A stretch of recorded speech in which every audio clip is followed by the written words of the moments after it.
Welcome to a new episode of Brainrich Podcast. My name is Natasha Nadvorna.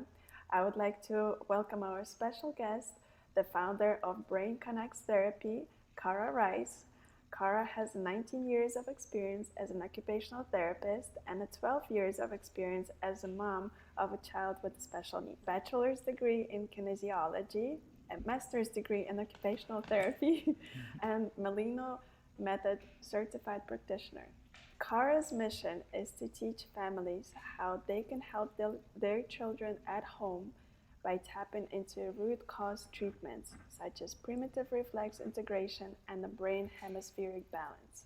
So, Cara, I'm very excited to have you here on our podcast. Yes, thank you so much for having me. I'm excited to be here. Cara, first of all, I would like to learn a little bit of your story and maybe a little bit touch up about your son. Yeah. Also, how your experience as an occupational therapist helped you in your motherhood. Absolutely. Okay, so I decided I first started on the road of kinesiology, which is like exercise science. Love exercise and movement. I've always done it my whole life. But with occupational therapy, it looks at the entire person, and I really wanted to kind of specialize in something. So I chose occupational therapy kind of on a whim and really loved it. Started working a lot with adults, actually, with brain injuries and strokes. That was kind of the big area I worked in for the first half of my career. And then I had my children. So my daughter, I had her first, and I was still just doing adults. Then my son came along 3 years later, and right away I could tell, delivery, everything was fine, but right away he had lower muscle tone. And I don't know. So I didn't know anything. I didn't know anything about pediatrics at the time, so I didn't think about it much. He then went on to be more delayed in his development. So every milestone took a lot longer than other kids. And I knew it was at 6 months appointment, the pediatrician, I was like, I need therapy. I need somebody to come in. So like really early on, I got people on board. I had PTOT and speech helping. And he started to develop the milestones. It took a while. And everyone kept saying, no, he doesn't have autism. No, he doesn't have autism. He's going to grow out of this. Even top neurologists I went to in our state, and when he was like 2 or 3, they said, oh no, he'll be fine as he gets older. But he did not, and he just remained with low muscle tone, with decreased eye contact, with all these things. So after about 3 years of doing the traditional approaches that the doctors told me, and I, even preemptively got the therapies really early, he just wasn't really progressing that much. So I just did my own research. I was just up at night all the time trying to figure out what to do. Being an OT myself, and I felt so helpless because I'd never worked with pediatrics, even though you train in it obviously in school, but it had been a while at that point. So I just stumbled upon good old Google, stumbled upon primitive reflexes, started different programs and started learning about it, started working with him. We even moved, and I learned about toxins and all these other things too, even moved out of our area into the woods and to a different house just to see if that was the difference, and started the reflex work at that time.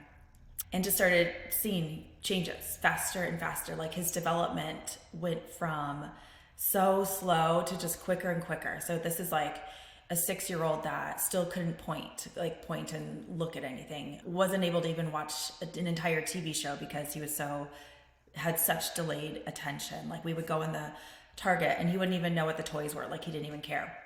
And then after we started to do this, he became more aware of himself, his body, his environment. He would be able to respond to questions and respond to instructions like, hey, go get your shoes out of your closet. They're on the right side or something. And he'd be able to go do that. And then he started, pointing at airplanes and birds, and just all these awareness of where he was in space came about, and who he was as a person as we did the reflex integration. And at that time, I was the only one. I think I had dropped all therapies. Basically, I was just doing it at home.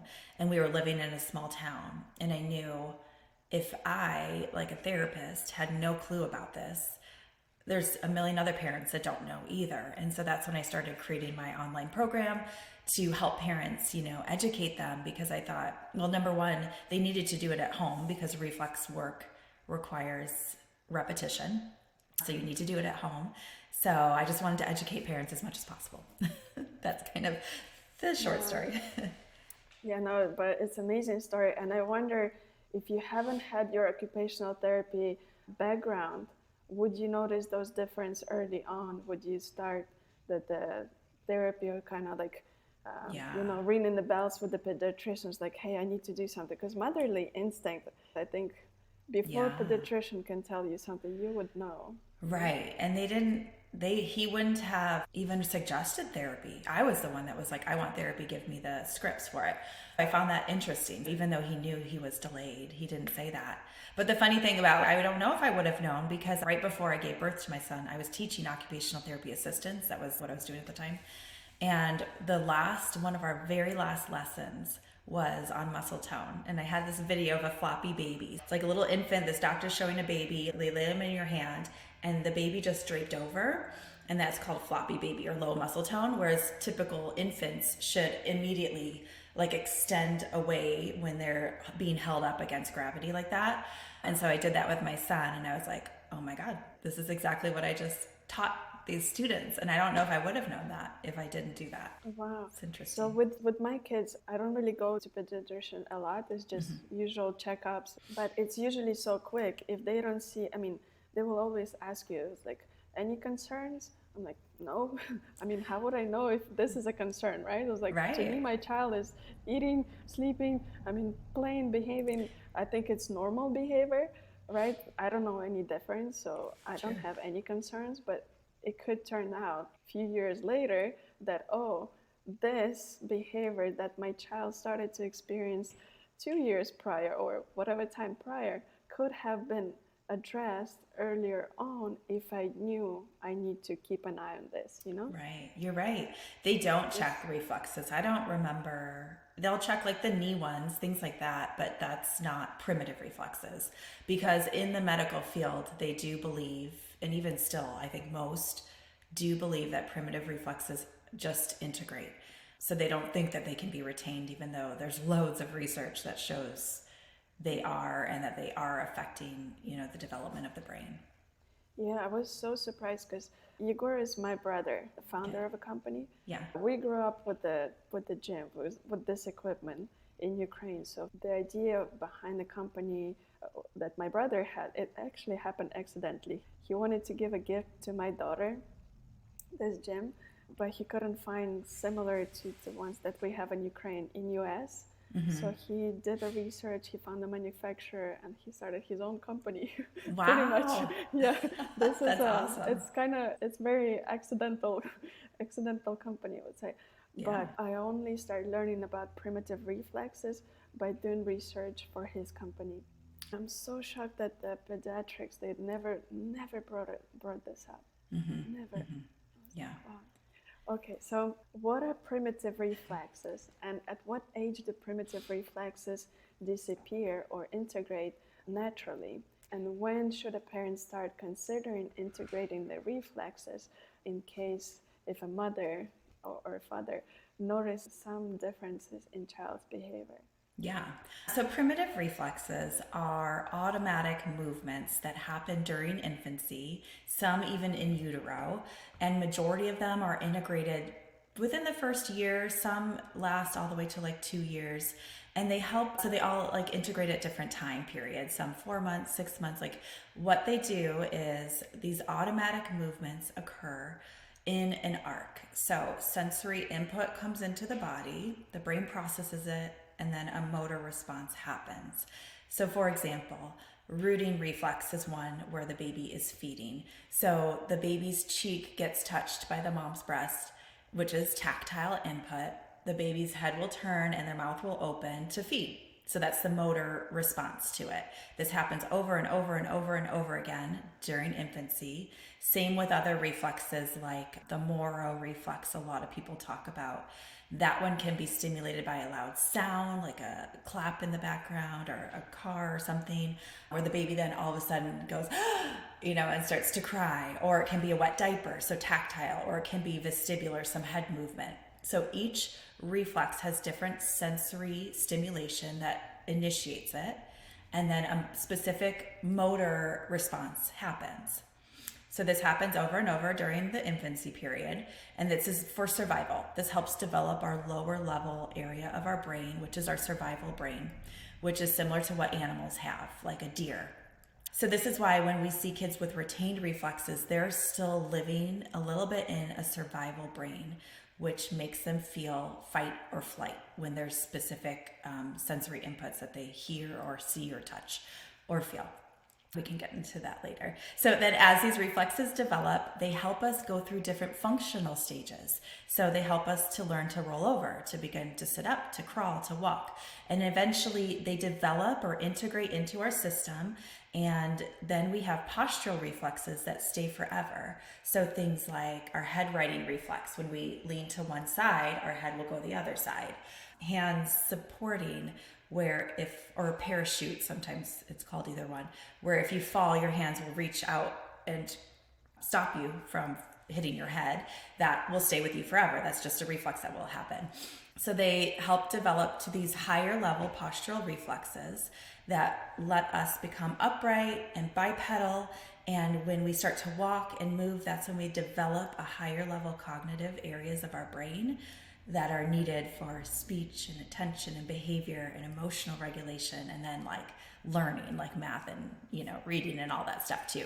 So when we don't have our reflexes fully integrated, which we're seeing more and more, and especially with kids with neurodevelopmental differences, they might still develop higher level areas of the brain, but there's going to be gaps in their development, and each child's gap will look different. So it might be delays in motor skills or poor coordination.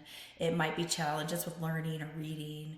It might be emotional or behavioral challenges where they're aggressive, or they just cannot, or they react to everything and start crying and they just can't handle their emotions even though they're 8 years old.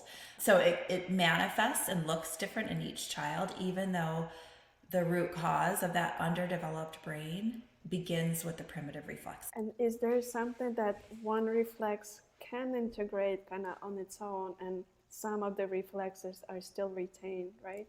Yeah. So typically when we see an issue, like a child that's having a parent's concern, they're having learning issues or behavior issues or sensory stuff or motor skills, usually, and if it's retained reflexes is the reason, typically at least 2 are unintegrated, usually more, but usually at least 2, and then they're kind of moderately to severely unintegrated.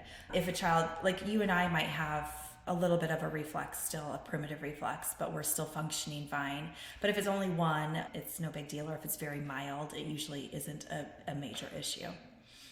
And how many of the what's the total number of primitive reflexes? Yeah, I think they've counted 30 plus primitive reflexes. But in our program, we typically work with 8 to 10 of the core primitive reflexes that have the most significant, that create the most significant change for these specific symptoms, like sensory learning and behavior. Are there any red flags for moms to kind of pay attention to from early on, from when the baby is still not even walking? For example, delayed rolling, delayed crawling. I did see some kids, they kind of walk on the tippy toes. Mm-hmm. It kind of looks like they tippy toes. So at first I was like, oh, this is so cute. She's like kind of dancing, but you don't know the difference, right? Mm-hmm. So are there any of those red flags that you can address? Yeah, absolutely. So nowadays we have been taught that certain things are normal in infancy, even though they actually shouldn't be. It's just because it's becoming more common. So things like, okay, motor skills wise, if a baby can't latch on, that's an issue right from the start. Even like after practice, okay, great if they can do it, but if they still can't and the baby just has to have a bottle, that might be an issue with their rooting reflex. Might end up having trouble with speech later. And speech is related to fine motor skills, so there might be some issues there. So any changes, delayed development in any of the functional milestones, rolling over, crawling, sitting up, walking, if even by a month they're delayed, that can cause trouble. It doesn't always. I will say I've met people that have, crawled really, really late or walked really, really late, and they're amazing and they're fine. But majority of the time almost everyone I work with had delayed milestones. Delayed, or like an awkward crawl. So a child that crawls but drags a leg. That might be it. Or they just scoot on their bottom. They kind of do a side, like weird scoot. Like things that are a little bit different might cause some issues. And not just with reflexes, but with the symmetry of the brains, which we'll talk about in a minute too, with brain hemispheric balance. The other thing is things like eczema, trouble breathing, having ear infections. All of these like other aspects of childhood are not normal. Like a baby should be pretty healthy as they grow up. So if they're having those issues, there might be, issues with their brain, because the brain controls everything. So if we are having any trouble with digestion and skin conditions and breathing areas, that can be a red flag too, that I would want to be seen by someone that understands development better than the pediatrician. Okay. I just wanna do a little remark to our listeners and viewers. Everything we talk about on the podcast, it's an advice only. It's not meant to be used for treatment or anything. It's just for general information, for you to be aware. And always ask the specific advice for your own child. Always advise the practitioner, your pediatrician or person who specializes in primitive reflex integration. So seek advice, the proper advice from a professional. Okay, so is there a way to or access those primitive reflex integration by a parent at home to kind of identify the development stage and identify if the brain develops both hemispheres? Yeah, just to touch on that for a second, the brain develops asymmetrically. So the right hemisphere develops during infancy up until about 3 years of age, when then the left hemisphere takes over for the next few years. And then from there, they kind of go back and forth in development. So this is where Dr. Robert Melillo saw a functional disconnection where one hemisphere was stronger than the other. And a lot of these kids are having challenges. I'll answer your question in a second. So I just want to give a little background on the brain balance. So we see kids that have issues during infancy a lot of times have a right hemisphere weakness because something was going on during that period when that hemisphere was developing. Whereas kids that have something happen later on, like the parent doesn't realize there's anything wrong until later when they start going to school and they have trouble with learning and reading, like dyslexia. They had something go on with their brain later on with the left hemisphere starting to develop. So with that in mind, yes, you can test reflexes at home and brain balance. We have videos that you can follow to test. I will say the tests can be subjective with kids under 7 years of age or kids that are delayed that young, just because the tests, like the research have been done on tests, are of 7 years old and older. So we go by symptoms as well. A trained professional definitely could tell if they're younger, could test them easily, but parents might not be sure. The best thing I do with young kids is do some of the objective tests, like basically you do the sensory stimulation, like for rooting, you would be stroking here and then the child's face might twitch or their head might turn or their mouth might open, like things will happen.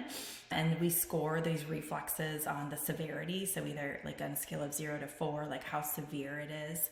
I've had kids that are older and like you stroke for rooting and they literally turn their head and open their mouth like an infant, which is crazy. And then you have some kids who just do a little twitch. So, and then some that nothing happens, right? So, which is what we want.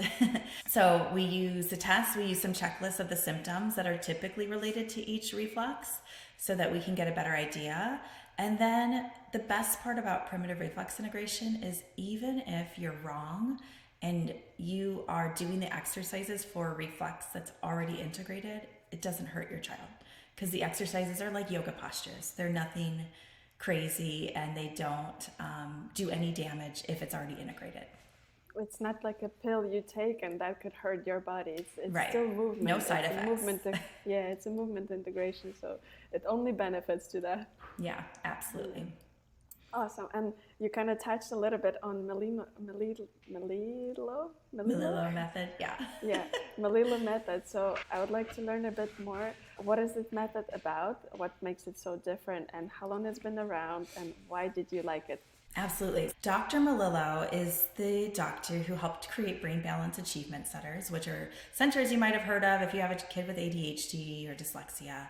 And he went on with his research to then certify practitioners in his new method, which he continues to do research on to help kids of all stages, nonverbal kids with autism, very severe, significant diagnoses that we want to help get better too, which can't really be helped in centers where they don't have therapists or things. So we need a little bit more specialized touch to them. So he found in his research that kids that have neurodevelopmental differences, whether it's autism, ADHD, OCD, Tourette's, dyslexia, things like that, their bodies were healthy. Like you could do genetics, and there is no genetic for the most part. Most of those kids don't have genetic differences. Their brains, if an MRI scan, look healthy. So then what's going on? And he found that one hemisphere was strong and one was weaker. So there wasn't a good balance between the hemispheres. And both of our hemispheres, right and left in our brain, need to have a good balance and be harmonious together to understand and process environmental, like the inputs it gets from the environment correctly. So this is where we get learning challenges because each hemisphere does different things for reading. Like one reads the words, one understands kind of the sentences and phonics, right? And same with everything. So even sensory, smells, like strong sensor on one side, sweet sensor detected on the other side. So if one side's a lot stronger, it's not going to smell certain things. And same with vestibular and proprioceptive and all the different sensory inputs. So what his method does is way beyond reflex integration. Reflex integration is the foundation of the lower level of the brain, but it also works on sensory systems. We help to balance the brain by specifically targeting the weaker hemisphere and building it up so that the other hemisphere, they have that balance together. And core and postural stability is included, and even cognitive skills, like higher level cognitive skills. So the reason I love, and just to back up for a sec, those kids that have all these challenges, autism, ADHD, OCD, because they have a weaker hemisphere, they have challenges, but they also have amazing skills. Usually they're extremely intelligent, or maybe they're an amazing artist, like kids with dyslexia might be an amazing artist or amazing at sports. So they have these awesome skills, which is because of their strong hemisphere. And then we're just trying to build up that weaker one so that they don't have the challenges that they're doing or they're having. But the reason I chose his method is really because, and I did study a few other ones prior, is because of the ease of doing it at home. It was simple. It was something I could understand. There's some other methods out there that I found to be very detailed and harder to work with. I had a child that was not talking, so he had a few words at the time, but nonverbal, autism, didn't understand his body. I basically had to move him through the positions to start. Like I couldn't say, lift your head or cross your arms. Like he didn't understand that. And certain methods were too difficult. Like I couldn't figure out how to do it passively. And with his, I could. And then I saw great differences kind of fast. So to me, it was also replicatable. I could teach parents, whereas some of the other ones were harder to do. So that's why I love his method. And it covers more than just reflexes. It covers the entire brain. And in your online program, what you teach, it's pretty much kind of evolves around the Lino method too, right? Correct. So we have a few different programs, but our main one, which is called Integrate, is the at-home Malolo method program. Oh, that's amazing. For our listeners, please check it out, brainconnextherapy.com, and look at the Kara's courses. And if something is interested, you can always reach out through Instagram, directly through a website. So yeah, any questions Absolutely. You have, reach out. Yeah. All right. Let's move on. Would you like to touch on what primitive reflexes could be still retained with kids that exhibit ADHD types of symptoms? Yeah, we almost always see tonic neck reflexes. So this is asymmetric tonic neck reflex, tonic labyrinthine reflex, symmetric tonic neck reflex. Landau a lot of times is unintegrated, and Moro reflex is sometimes not, but research has shown that it actually helps the other tonic neck reflexes integrate, so we include that too. So basically in our program, we include the tonic neck reflexes because they all help with core and postural stability as well. We include spine reflexes, hand, feet, and face, just to kind of cover the basics. Kids that are already functioning pretty decent, they do really well with the 8 to 10 that we work on to see differences. If someone will sign up for a home program, how long does the integration takes place? With our program, you have forever access. I always tell it really depends on the kiddo, how delayed they are to start, how consistent the parent is with the exercises. But at a minimum, 4 months, because research has been shown on the at-home Malillo method done by Harvard that kids with ADHD actually had significant changes in 4 months of his program. And then I'll say all the way up to 9 months for sure.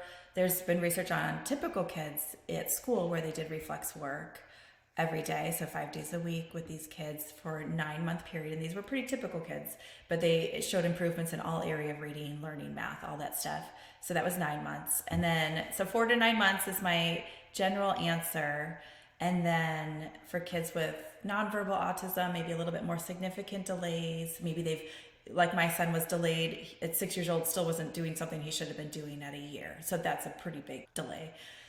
That might take a year, might take a little bit longer than a year to complete, keep working on the development of the brain. As far as the movement, because a lot of the reflex integration comes with the movement side. Can you touch on that? How it all works together with the movement is what develops the brain. There was research, they've done it on cats, they've done it, even looked at little babies that have been in like orphanages in other countries where they haven't moved at all. Like they just sit in cribs and stuff and don't really get any input, and they don't develop because our brains need to move to grow. And this is part of like neuroplasticity. So neuroplasticity is the ability, we know that the brain is plastic. It can change at any age. You and I can still change our brain for the better. We can also change our brain for the worse by doing things like not moving and watching screens all the time and eating bad food. So there, we can go either way. So it's especially important during childhood that kids are moving and they're outside and they're moving in all positions, because this is how the brain understands information from the world. We're constantly getting information from every step we take. The gravity and our proprioceptive in our joints is constantly putting input into our brain. Noises we hear from the birds and the wind that's blowing, which is tactile input, and our movement as we walk is vestibular input. So we're constantly getting this information about where we are, who we are as people in the world, and that's what develops that lower level of the brain, so that the higher level, which is our cognitive thought processing, can develop and be strong. And you touched a little bit on the screen time. It's a little bit sensitive topic for some, especially kids with the special needs. Some parents use it as a tool to regulate kids, and some try to stay away from it. Total opposite views. Yeah, absolutely. Screens, yes, can be controversial, and they're, newer to our society in general. So we recommend in the Malillo method, really kids under 5, even 6 maybe, no screens at all, like nothing. Then after that, once they're in school, maybe max an hour a day, maybe 2 hours on the weekend. And this is a lot to do with if we're sitting doing nothing, just looking at a screen. People think that, their brain is still active because they're doing games or they're talking to people or different things, but they're not. Like a lot of times, especially kids with nonverbal autism might like listen to the same thing over and over and over and over. Kids with ADHD might be doing video games, but they've shown in research when you're doing something like that, only a little area of your brain is firing up, but when you're outside walking, like all areas of your brain are firing up because it's taking in so much sensory input from the movement. Kids that have typically a left dominant brain, so they're very strong on the left side, which is more in general autism and ADHD, and they're weaker on the right side. That left side is addictive, it's OCD, it's obsessive, and it really reacts to things like screens that give you the opportunity to be able to scroll, touch, get immediate feedback or this immediate like dopamine release. It feeds that side of the brain. And if we're trying to balance it by strengthening the right hemisphere, we won't be able to fight against that side of the brain. So yeah, I don't let my son do things like YouTube or something where he can obsess over the same thing, like rewind, watch the same video, rewind, watch the same video, or get immediate feedback. I prefer normal TV shows where watch it all the way from beginning to end and there's no touching or rewinding or fast forwarding and all that stuff. With that being said, I understand, like I was telling you, I'm a mom to a child with autism who I get it. That's the one time you can have kind of space and freedom to like clean the house or, talk on the phone to a friend or something, because your child is, they're safe, they're occupied, you don't have to help them with it. So for people that are in that situation, I just say, just try to be cognizant of it and maybe put a timer on so that it's only been a half an hour. And now we're going to counteract some of that with, let's go outside and ride our bike or go scooter or go walk or do something positive for the brain. So if we're doing something kind of negative, and it's not like we eat amazing all the time, we eat really healthy, but then, we might have ice cream or pizza or whatever. But then the next day we're going to have more greens, or we're going to just try to have this kind of moderate balance of understanding it isn't great not to move. So we need to be moving for the brain, but then we also need our own mental health and their emotional regulation too. So just finding a good balance there is what I would recommend. Tablets too are just so close to your eyes, which the eyes are still developing. But even parents, look at us, like you can fall into staring at social media for hours because you just get obsessed, and like it shows you something else you like and something else you like. And so if we have trouble and we're adults, imagine a child who, number one, their brain is already more dominant on that side, and then they're a child, like they can't control themselves. And the right hemisphere, like our left hemisphere, is also kind of our go hemisphere. It's the one that just go, go, go, go, go. It's the one that'll make you run out into traffic without even looking. Whereas the right hemisphere is our break. It helps us stop ourselves and to think and inhibit.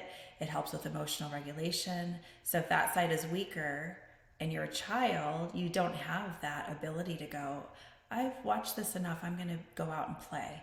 Whereas when I was a kid, you're younger than me, but when I was a kid, there was 2 cartoons on Saturday, and then you had to go outside and play because you're bored because there's nothing else on.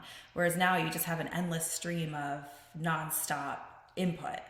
One other thing about screens, last thing, is that it gives auditory and visual stimulation, a ton of it. So they're constantly getting hearing noises and getting all this like visual input, but they're not releasing that energy with vestibular and proprioceptive or big movements. Whereas in younger or in older generations, we would get all that input together, like by being outside and playing and doing gross motor activities. So just getting those partial stimulating inputs without the big gross motor movements, that's where we see aggression and hyperactivity and all these other issues that we're seeing a lot with kids, emotional regulation issues. The screens, it's almost like a bad food for the brain, and movement is a good food for the brain.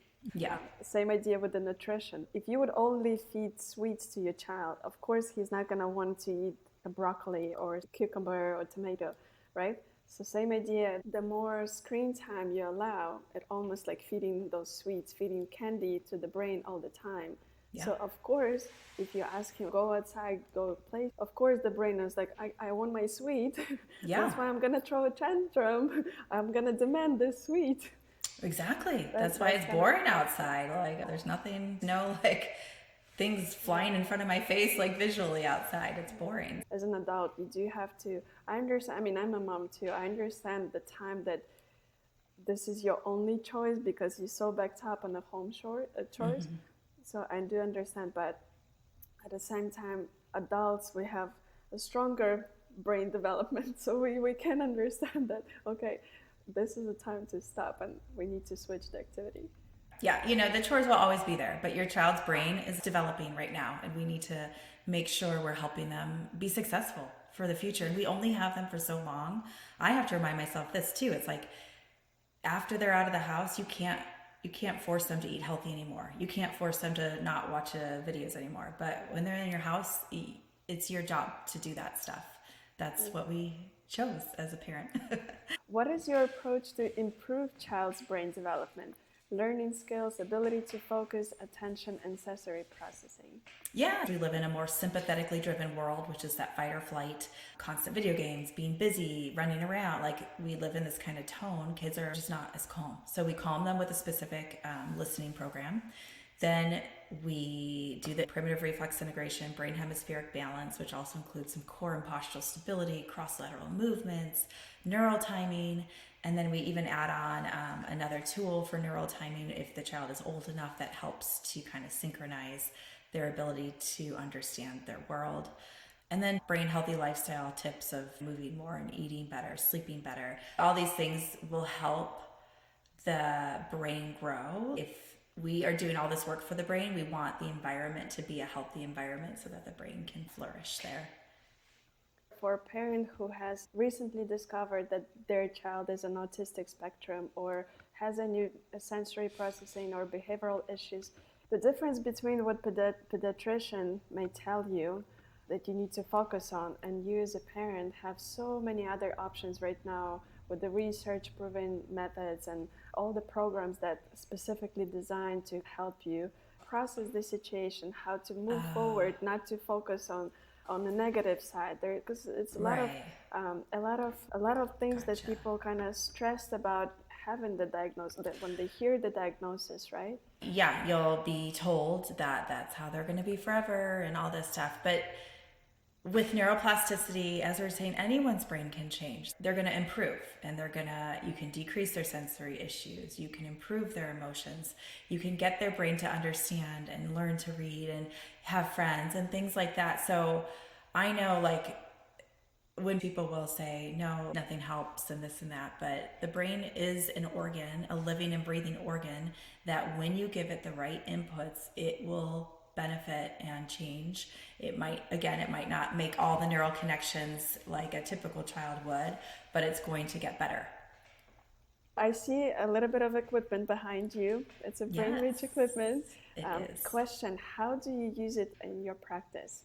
Yes, I love the Brainrich equipment. I think it's perfect for kids to have stuff at home. If you don't have access to a park nearby or you can't go there often, you should have something in the house for these kids. Especially, seems like nowadays most kids are indoors too much. But maybe, whatever. I know parents are working and things, so we have to do what we have to do. So they need to move. So I love hanging from the bar. Brachiation is like the technical term for it, but basically hanging is huge. Like that will develop the palmar reflex. It helps to develop kids who have poor speech, like aren't talking. That hanging motion from a bar helps to stretch and expand their rib cage, so then they're breathing deeper. So that's huge. And then we develop that into monkey bars, like getting into this monkey bar rhythm. A lot of kids you'll see first start, just homolateral, where they're doing one arm, and then eventually they can do this cross lateral motion, which is what we want to get to. So we always practice that with kids. I think all climbing is great because mostly with climbing, we're almost doing cross lateral for the most part. So anything where we're moving our right side and our left side at the same exact time is going to help both hemispheres engage, which will strengthen the corpus callosum, which is that highway in between them. And then swinging, I don't have a swing on yours. I have another swing just behind me, but swinging any direction, like forward and backward, side to side, or up and down are all motions that will calm the nervous system, whereas things like rotation will stimulate the nervous system, and we do all of them. That's awesome.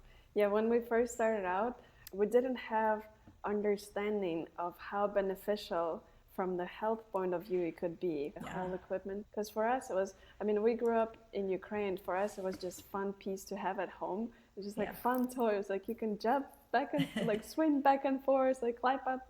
So for us, it was just fun.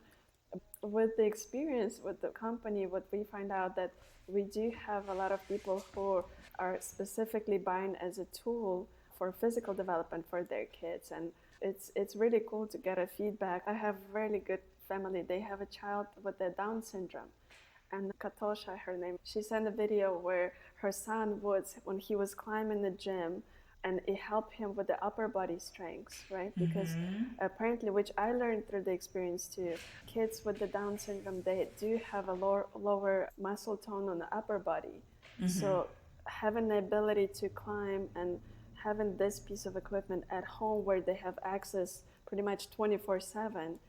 So for adults, what it seems like, the kids just jump and swing a few times. We don't see it as super beneficial because for us it's maybe easy. But for a developing child, that jumping a few times a day, that's their gym. It's like the actual workout for them. Right. without the realizing. You don't say it's like, oh, go to the gym. It's like you have to purposely go and do exercising. For them, it's a part of play, which is the best. Thank you so much, Cara. It was really informative, and I had so much fun. And I'm pretty sure listeners learned so much from you as well. Once again, if you're interested in Cara's courses, go to brainconnextherapy.com. Check out her programs and resources. Reach out if you have any questions, and let us know if you have any questions in the comments below. We might bring Cara for answering those questions again. Yeah. Thank you so much, Cara. It was super, super beneficial.